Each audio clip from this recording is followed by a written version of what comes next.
areas. Despite the reported success, it says it needs to remain vigilant. Yet, we are under no illusion. The enemy has not changed its intentions.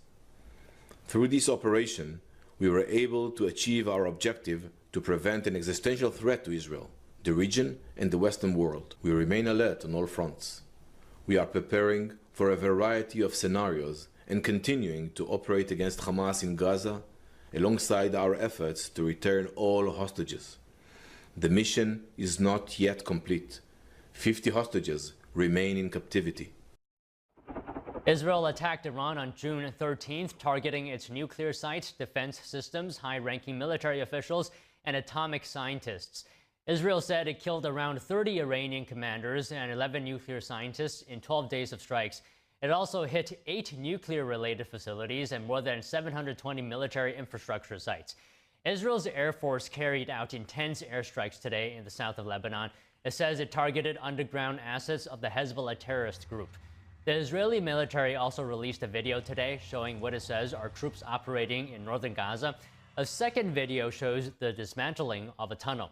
The military said the tunnel was used by terrorists in 2014 to kill 4 Israeli soldiers. While U.S. officials appear to rule out direct involvement for a regime change in Iran, the prospect still remains in the country. Opposition figures and groups abroad continue to push for tougher international pressure on the regime. NTD's international correspondent David Vivez reports from Paris. The possibility of regime change in Iran seems increasingly absent from international discussion. While President Donald Trump posted on June 22nd, if the current Iranian regime is unable to make Iran great again, why wouldn't there be a regime change? He later walked back that statement and said he wants to see everything calm down. Still, inside and outside Iran, the idea of regime change garners support as the country faces economic collapse and entrenched repression under the mullah's regime. Reports from officials and activists said Tehran has intensified mass arrests, executions and military deployments, particularly in the restive Kurdish region since the end of the 12-day war.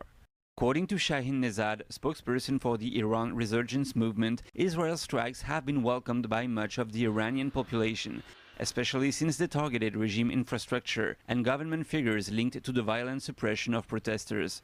However, he warns that while a ceasefire may serve peace in the region, it could be disastrous for the Iranian people as the regime will strengthen its position. They can claim that they have won the war. Yeah, they didn't surrender, and now they can give a hell to everyone who opposed them in the past several years. And now they've got the excuse. You are Mossad agent. You are CIA agent. So people who had been arrested before, and we were worried about them, same people might be executed easily because the level of suppression and dictatorship goes to another level.